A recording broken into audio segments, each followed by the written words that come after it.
তোমরা তোমাদের নিকট আত্মীয়দের হক আদায় করো। নিকট আত্মীয় হচ্ছে রক্তের সম্পর্কিত যারা আছেন, যেমন আপন ভাই, আপন বোন, ফুফু, তারা হচ্ছে আমাদের কি আপন নিকট আত্মীয়। আমাদের দেশে কিছু কিছু মানুষের একটা কথা বলে, আপনার চাইতে পর ভালো। এ কথাটা কুফুরি কথা। আপন সবসময় কি আপন। দূরবর্তী মানুষের সাথে সম্পর্ক ছিন্ন করার দ্বারা জান্নাতের রাস্তা নষ্ট হবে না, কিন্তু নিকট আত্মীয় যারা, তাদের সাথে সম্পর্ক ছিন্ন করলে জান্নাতে যাওয়া যাবে না। বলেন, জান্নাতে যাওয়া যাবে না। কিন্তু এই জায়গায় আমরা দুর্বল। ভাইয়ের সাথে ভাইয়ের সম্পর্ক ভালো নাই, বোনের সাথে ভাইয়ের সম্পর্ক ভালো নাই, ফুফুদের সাথে সম্পর্ক ভালো নাই। রাসূল সাল্লাল্লাহু আলাইহি ওয়াসাল্লাম বলেছেন, লা ইয়াদখুলুল জান্নাহ কাতি রাহিম। রক্তের সম্পর্ক ছিন্নকারী কোথায় যাবে না বলেন তো? জান্নাতে যাবে না। রক্তের সম্পর্ক ছিন্ন করা যাবে না। কিন্তু আমরা বিভিন্ন অজুহাতে কি করি? সম্পর্ক ছিন্ন করি। মানে, অভিমানে, রাগে, ক্ষোভে, সম্পদের লোভে অথবা স্বার্থের কারণে আমরা কি করি? রক্তের সম্পর্ক ছিন্ন করি। এরকম সম্পর্ক আসেনি আমাদের দেশে? আছে। সম্পর্ক ছিন্ন করা যাবে না। এই কথাটি আল্লাহ পাক এভাবে বললেন, নিকট আত্মীয়র হক আদায় করো। ওয়াতি যাল কুরবা হাক্কাহু, তোমার নিকটবর্তী আত্মীয় যারা, তাদের হক আদায় করো। 2 নম্বরে আল্লাহ পাক বললেন, ওয়াল মিসকিন, মিসকিনের হক আদায় করো। আবনাস সাবিল, আর আল্লাহর রাস্তায় ব্যয় করো। ওয়ালা তুবাজ্জির তাবযীরা, খবরদার অপচয় করবা না, অপচয় করা যাবে না। এরপর আয়াতে আল্লাহ পাক বলছেন, ইন্নাল মুবাজ্জিরিনা কানু ইখওয়ানাশ শায়াতিন, যারা অপচয় করে তারা হলো শয়তানের ভাই। নাউজুবিল্লাহ কোন? কার ভাই? শয়তানের ভাই। আমাদের দেশে অপচয় আছে, আছে না? আছে। সবচেয়ে বেশি অপচয় বিয়ার অনুষ্ঠানে। কত কেজি গোস্ত যে ফালাইয়া দেয়, এটারে আমাদের দেশে আইডাবাদ, ঠিক না? ফালাই দেয়, কোনো মায়া নাই। অথচ গরুর গোস্তের কেজি 700 টাকা। কত টাকা? 700 টাকা। দেখবেন দেওয়ার সময় নিষেধ করে না, নেয়, নিয়ে চর্বিটা একটু এই সেই এগুলি বাচ্চা বাচ্চা ফালায় দেয়। চর্বি যদি আপনি খাইলে ক্ষতি, আপনি খাইয়েন না। তবে চর্বি খাইলে মানুষের ক্ষতি হয়, এ কথাটার কোনো ভিত্তি নেই। কারণ চর্বি মানুষের শরীরের জন্য কি উপকার। এখন আমাদের দেশের লোকেরা কাজ করে না বিদায় চর্বি খাইয়া হজম করতে পারে না। যেই দেশে শীত বেশি, ওই দেশে চর্বি খাইলে ওই লোকের শীত কম লাগবে। যার শরীরের চর্বি নাই তার চর্বি খাওয়ার দরকার আছে নি? আছে। এটা আরেকদিন আলোচনা করব। আমার সামনে কথা বলতে হবে, তাইলে অপচয় করা যাবে না। আপনি দেখবেন ভাতটা কম নিলেই তো হইল, নেওয়ার সময় কম নিলে সমস্যাটা কি? আমাদেরও দোষ আছে, আমরা ধাক্কায় ধাক্কায় দেই। লোকটা বলতেছে দিয়েন না, এরপরেও দেয়। এটার মধ্যে কোনো কল্যাণ নাই। কোনো কিছুকে অপচয় করা যাবে না। অপচয় বলতে শুধু খাবার বোঝায় না। যেদিন থেকে বাংলাদেশের লোকেরা নয়, সারা পৃথিবীর মুসলমানেরা ট্যাপ দিয়ে ওযু করা শুরু করছে, সেদিন থেকে পানির অপচয় আছে না নাই? এই যে ট্যাপটা ছাড়ছে, রাসূল সাল্লাল্লাহু আলাইহি ওয়াসাল্লাম, মা আয়েশা বলেন, আল্লাহর রাসূল এক মগ পানি দিয়া অজু গোসল শেষ করতেন। সুবহানাল্লাহ বাইজিয়া। কয় মগ? আর আমরা ট্যাপ ছাইরা হাত ধুইতে ধুইতে 2 মগ নাই। বাংলাদেশে বর্তমানে যে অজু করে ট্যাপটা ছাইরা দিয়া, একটা অজু করতে যাইয়া এত পরিমাণ পানি অপচয় করে, এই পানিটা দিয়ে একটা মানুষ গোসল করতে পারত। ঝর্ণাটা ছাইরা দিয়ে রাখে, আসেনি? আছে। এগুলি অপচয়, এরা হলো শয়তানের ভাই। কার কথা? তা আপনি অজু করতে যেয়ে 2 গোসলের পানি নষ্ট করে দিলেন। অথচ পৃথিবীতে হাজার হাজার কওমের লোক আছে, সম্প্রদায়ের লোক আছে, যারা পানি আনার জন্য 2 মাইল 3 মাইল দূরে যাওয়া লাগে, যাইয়া একটু পানির ব্যবস্থা করে। এরকম আসেনি? এখনো আছে। ভারতের অসংখ্য রাজ্যের মধ্যে পানি নাই, টিউবওয়েল বসাইলেও পানি পায় না। কিন্তু আমাদেরকে পানি নেয়ামত দিছে কে?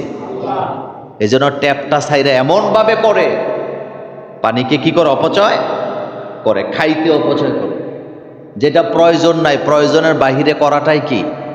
অপচয়। আর এই অপচয় যারা করে তারা হলো কার ভাই? শয়তানের ভাই।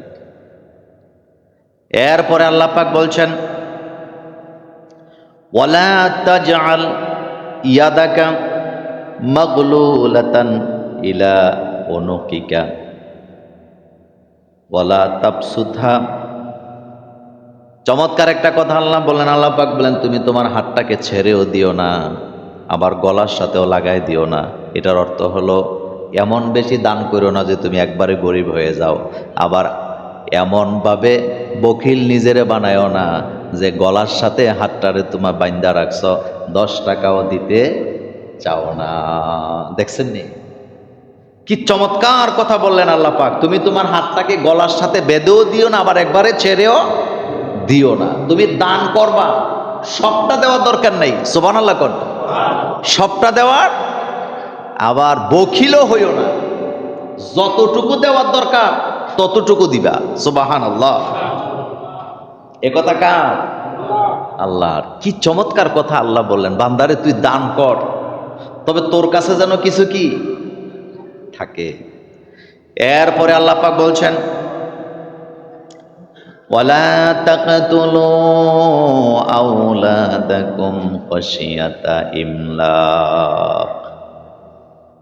খবরদার, রিজিকের ভয়ে নিজের সন্তানগুলোকে হত্যা করে দিও না। চাকরি করে জামাই বউ 2টা, বাচ্চা নিচে 1টা, 2 জনেই কামাই করে, সরকারি চাকরি করে বা ব্যবসা করে, বাচ্চা নিচে 1টা অথবা 2টা। আপনি যদি জিজ্ঞান ঘটনা কি বাচ্চা শুধু 2টা কেন, হাসি দিয়া বেটকায় কইব খাওয়া মুখী, অথচ কামাই করে। একটা কথা বলি, কোন রিক্সাওয়ালা, দিন মজুর কোনোদিন এই কথা বলে না যে বাচ্চা নিলে খাওয়া মুখী। যারা নিজেদেরকে কি মনে করে, মানে ক্লাস 1 নাগরিক মনে করে, যারা নিজেদেরকে শিক্ষিত মনে করে, সচেতন নাগরিক মনে করে, তারাই সন্তান নেওয়া থেকে বিরত থাকে, কয় খাওয়ামুখী। তো তুই কি খাস? রিজিকের মালিক কে? আমি পরিবার পরিকল্পনা নিয়ে কোনো কথা আজকে বলবো না, শুধু একটু বলবো। আল্লাহ পাক বলছেন, ওয়ালা তাকতুলু আওলাদাকুম খাশিয়াতা ইমলাক। খবরদার, রিজিকের ভয়ে বাচ্চা হত্যা করে দিও না। 2টা 3টা 4টা বাচ্চা হয়েছে, যেই ঘরে বাচ্চা বেশি সেই ঘরে বরকত বেশি, বলেছেন মুহাম্মদ সাল্লাল্লাহু। যেই বাচ্চা হত্যা করার জন্য, যে ভ্রূণ হত্যা করার জন্য আপনি যাচ্ছেন, হতে পারে এই বাচ্চাটা আল্লাহর ওলি হইতো, হতে পারে এই বাচ্চাটা আল্লাহর ওলি হইতো, আলেম হইতো, হাফেজ হইতো। কথা সত্য নেই? সত্য। ব্যাখ্যা দিলাম না। এতটুকু যদি কোনো নারী মনে রাখে বা বাপ মনে রাখে যে আমি যেই বাচ্চাটা নষ্ট করতেছি, আমি যেই বাচ্চাটাকে হত্যা করতেছি, আমি যেই বাচ্চাটা নিতে চাচ্ছি না, হতে পারে এটা আলেম হবে, হাফেজ হবে, অথবা দেশের জন্য, জাতির জন্য কল্যাণকর কোনো সন্তান হবে। কারণ একটা বাচ্চার ভবিষ্যৎ কি, সে কি হবে, এটা জানে কে? আল্লাহ পাক। আমার আল্লাহ কত দয়ালু দেখেন। আমাদের জন্য আইন প্রণয়ন করলেন, ওয়ালা তাকতুলু আওলাদাকুম খাশিয়াতা ইমলাক, সন্তান হত্যা করো না রিজিকের ভয়ে। আজকের পৃথিবীতে অসংখ্য দেশে মানুষ এখন আর বাড়ে না, তারা টেনশনে আছে। তার ভিতরে জাপানও আছে, চীনও আছে। এক সময় বলা হয়তো চীন হলো পৃথিবীতে সবচেয়ে বেশি মানুষ, এখন তারা চিন্তায় পড়ে গেছে আমাদের মানুষ কমে যাচ্ছে। জাপানের অবস্থা বড় ভয়াবহ। ইন্টারনেটে চার্জ দিলে আপনি পাবেন গ্রামের পর গ্রাম, মাইলের পর মাইল, তাদের কোনো মানুষ নাই। আর আমার বাংলাদেশ কত নিয়ামত, মানুষ আছে বইলা কত চিন্তা তাদের মাথায়, অথচ বাংলাদেশে রিজিকও আছে না নাই। চিন্তা করেন তো, আমাদের জমি কি বাড়ছে? খাওয়ায় কে? আল্লাহ খাওয়ায়। এজন্য পরিবার পরিকল্পনার নামে সন্তান হত্যা করা যাবে না। যেই ঘরে বেশি সন্তান সেই ঘরে বরকত কি বেশি। বরকত কে দেয়? আল্লাহ পাক দেয়। আল্লাহ পাক বলছেন, নাহনু নারযুকুহুম ওয়া ইয়্যাকুম, আমি আল্লাহ তাদেরকেও রিজিক দিব, তোমাদেরকেও রিজিক দেই। বাপেরে কয় তুই বাবা, তোরেও আমি রিজিক দেই। সন্তান রে কয় তুই সন্তান, তোরেও আমি রিজিক দেই। একজনের রিজিক আরেকজন গ্রহণ করে না, যার যার রিজিক তার তার সাথে পাঠায় দিছে কে? নবীজি বুখারীর হাদিসে বলেছেন, মানুষ সৃষ্টি করার 50,000 বছর আগে আল্লাহ রিজিক বানাইছে। সুবহানাল্লাহ কোন? কয় বছর? 50 বছর না, 50,000 বছর। আল্লাহু আকবার বলেন। মানুষ বানাবার 50,000 বছর আগে আল্লাহ মানুষের রিজিক বানাইছে।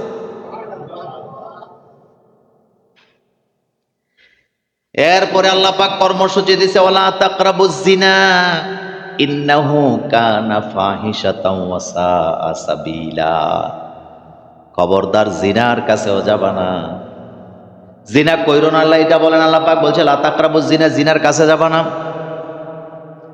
কয়েকটা ব্যাপারে আল্লাহ পাক বলছেন এগুলার কাছে যাওয়া যাবে না। যেমন আদম আলাইহিস সালামকে আল্লাহ বলেছিলেন, ওয়ালা তাকরাবা হাযিহিস শাজারা, ওই গাছের নিকটে যাওয়া যাবে না। আবার এতিমের মালের ব্যাপারে আল্লাহ পাক বলছেন এতিমের মালের কাছে যাওয়া যাবে না। জিনার ব্যাপারে আল্লাহ পাক বলছে ওয়ালা তাকরাবুজ জিনা, জিনার কাছেও যাবা না। ইন্নাহু কানা ফাহিশা ওয়া সাআ সাবিলা, কারণ জিনা হলো ফাহেশার কাজ, অশ্লীল কাজ, নোংরামি কাজ। এটা কার কথা? এরপর আয়াতে আল্লাহ পাক বলছেন ওয়ালা তাকতুলুন নাফসাল্লাতী হারামাল্লাহ ইল্লা বিল হক, কাউকে হত্যা করো না। মানুষ হত্যা করা হারাম। কে করছে? মানুষ হত্যা করা হারাম। এই আইন কে করছে? হত্যা আসেনি? নির্বাচনের আগে ডর্জন খানেক মাইরালায়। কি নির্বাচন আইছে? কাদা চুরাচুরি। নেতাদের বক্তব্য শুনলেই বোঝা যায় নেতা কদ্দুর ভদ্র। কথা সত্য নেই? দোষারোপের রাজনীতি বাংলাদেশে বন্ধ হওয়ার দরকার আসেনি? কাদা চুরাচুরি বন্ধ হোক আমরা চাই, চাই, আমরা চাই। নির্বাচন আসবে, আপনি আপনার মার্কা ছেড়ে দিবেন, ব্যক্তি ছেড়ে দিবেন, জনগণ সিদ্ধান্ত নেবে কাকে ভোট দিবে। মিছিল করতে হবে, মারতে হবে, হামলা করতে হবে, ভোট ডাকাতি করতে হবে, এগুলা কোনো ভালো মানুষের কাজ হতে পারে না। বক্তৃতার মধ্যে অশ্লীলতা থাকবে কেন? বক্তৃতা কোন মুখ দিয়ে বাইর হয় না বলেন তো? বলেন কোন দিক দিয়ে বাইর হয়? তো মুখ কি পবিত্র না অপবিত্র? তোর মুখ যদি পবিত্র হয়, তোর মুখ দিয়ে অপবিত্র কথা বাইর হয় কেমনে বেটা? নির্বাচনে যে ইচ্ছে সে পাশ করুক, তোমার সমস্যা কি? তুমি আরেকজনের উপরে হামলা করো কেন?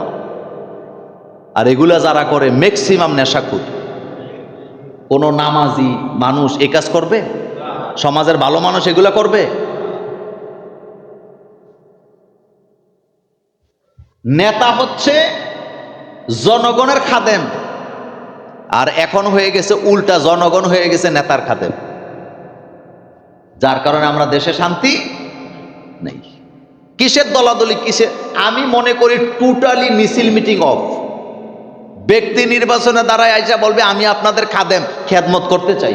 জনগণ যদি মনে করে খাদেম হিসাবে সে ফিট, তারে ভোট দিব। কিন্তু দৌড়াদৌড়ি, মারামারি, লাফালাফি আসেনি। কি কুদানি কুদতেছে, মনে হয় তার আব্বা দাঁড়াইছে নির্বাচনে। তো তোর আব্বা দাঁড়াইছে বেড়া, তুই এমন করস কি? মানুষ হত্যা করা হারাম। বলেন মানুষ হত্যা করা কি? মানুষের গায়ে হাত দেওয়া কি? মানুষের রক্ত বের করা কি? হারাম। প্রত্যেক মোমেনের জন্য তার মোমেন ভাইয়ের রক্ত, সম্পদ, ইজ্জত আল্লাহ হারাম করছে। এগুলাতে হাত দেওয়া যাবে না। ইজ্জতে হাত দেওয়া যাবে না। বক্তৃতার মাধ্যমে আরেকজনের ইজ্জত নষ্ট করে রক্ত বের করা যাবে না। গুসা দিয়া নাক ফাটা এলায় মানুষ হত্যা করা যাবে না। আল্লাহ আইন করছেন মানুষকে মারে স্বার্থের জন্য। আসেনি? আজিব কারবার। হামলা শুরু হয়ে গেছে না এখন চতুর্দিকে? হোমনা তিতাসে দেখলাম একই দলের লোক, একটা দাঁড়াইছে মার্কা নিয়ে, আরেকটা দাঁড়াইছে স্বতন্ত্র থেকে। একটা এক দলের তারা আরেক দলের তার গাড়ি টাড়ি ভাঙ্গিয়া একেবারে মিসমার করে দিছে। দল কিন্তু একটা, শুধু দাঁড়াইছে দুইজন গাউরামি করে, একজন হলো স্বতন্ত্র, আরেকজন হলো মার্কা নিয়ে। এগুলা কি নির্বাচন না ধ্বংস? মানুষের জান মালের ক্ষতি করা। আর বক্তৃতা দিতে সাবধানে দিতে হবে, কারণ কথা রেকর্ড করে কে? মা ইয়ালফিজু মিন কাউলিন ইল্লা লাদাইহি রাকীবুন আতীদ। তোমার মুখ দিয়া, জবান দিয়ে এমন কোনো কথা বের হয় না যেটা আমি আল্লাহ রেকর্ড করি না। আমাদের সব কথা আল্লাহর আদালতে রেকর্ড আছে না? না। মা ইয়ালফিজু মিন কাউলিন ইল্লা লাদাইহি রাকীবুন। এই কথাটা আল্লাহ পাক বলছেন খবরদার কাউকে হত্যা করা যাবে না। এরপরে আল্লাহ পাক বলছেন ওয়ালা তাকরাবু মালাল ইয়াতিম। এতিমের মালের কাছেও যাওয়া যাবে না। হ্যাঁ যাওয়া যাবে ইল্লা বিল্লাতি হিয়া আহসান। এতিমের মালটা পাহারা দেওয়ার জন্য যাওয়া যাবে, খাওয়ার জন্য যাওয়া যাবে না। অথচ বাংলাদেশে এমন চাচা জেডাও আছে, বাতিজারে ঠকায়া দেয় সম্পদের লোভে। এমন চাচা জেডা বাংলাদেশে আছে না? না। কথা আসতে কনকে আছে। এতিমের মালের কাছে যাওয়া যাবে না, এই অর্ডার কার? এতিমের মাল বক্ষণ তো পরে, কাছেও যাওয়া যাবে না। হ্যাঁ যাওয়া যাবে মালটা পাহারা দেওয়ার জন্য, কিন্তু মালটা বক্ষণ করার জন্য যাওয়া। আরেক আয়াতে আল্লাহ পাক বলছেন যারা এতিমের মাল খায় ইয়াকুলুনা ফি বুতুনিহিম নারা। যারা এতিমের মাল খায় তারা পেটের ভিতরে জাহান্নামের আগুন ঢোকায়। জোরে কর নাউযুবিল্লাহ। যারা এতিমের সম্পদ ভক্ষণ করে তারা জাহান্নামের আগুন পেটের ভিতরে ঢুকায়। এটা মোল্লার কথা না আল্লাহর কথা? ইয়াকুলুনা ফি বুতুনিহিম নারা। আল্লাহ পাক বলেন যারা এতিমের মাল খায় তারা নিজের পেটের ভিতরে জাহান্নামের আগুন ঢুকাইতেছে। এ কথা কার? এরপরের গুরুত্বপূর্ণ আরেকটা কথা আল্লাহ পাক বলছেন ওয়ালা তাকফু মা লাইসা লাকা বিহি ইলম। যে ব্যাপারে তোমার কোনো জ্ঞান নাই সে ব্যাপারে তুমি কোনো কথা বইলো না। আমার বাংলাদেশে বহু নেতা আছে আউযুবিল্লাহটাও শুদ্ধ করে পড়তে পারে না, কিন্তু মুহাদ্দিসেরা আলেম ওলামারা ওয়াজ করলো কয় হুজুরে কোরআনের ভুল ব্যাখ্যা করছে। এমন নেতাও বাংলাদেশে আছে না? না।